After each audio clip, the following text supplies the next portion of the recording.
vyrai kai bus pašaukta jau pradėta jau ta mobilizacijos procesas, iš Lietuvos yra neišleidžiami. Teisingai? Taip. Pagal amžių iki 60 ar visi? Pagal amžių galiu dar pradžiuginti, kad ne tik 60 metų, bet jau projektas yra 65. Bet tie, kurie galvoja, kad gali pasitraukti, jie turbūt klysta, ar ne?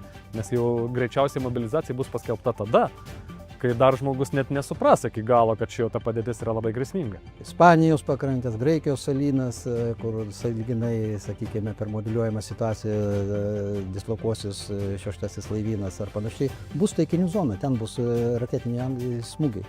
Taip, kad tautiečiai, kurie ten galvoja, kad yra saugus prisipirkę evakuacinius būtukus, jie neteisingai pasidarė. Saugiausia vieta bus Lietuvoje. O tie, kurie lietuvaičiai yra Lietuvos piliečiai, bet dirba užsienyje, kas su jais? Lietuva nėra 39 metų situacijų, mes esame bendro alijanso nariai. Tai paliestų visą uniją ir pasikavojimas ten kažkur Ispanijoje ar kažkur, tai tau nieko neduotų, paprasčiausiai būtų mobilizuotas tenai.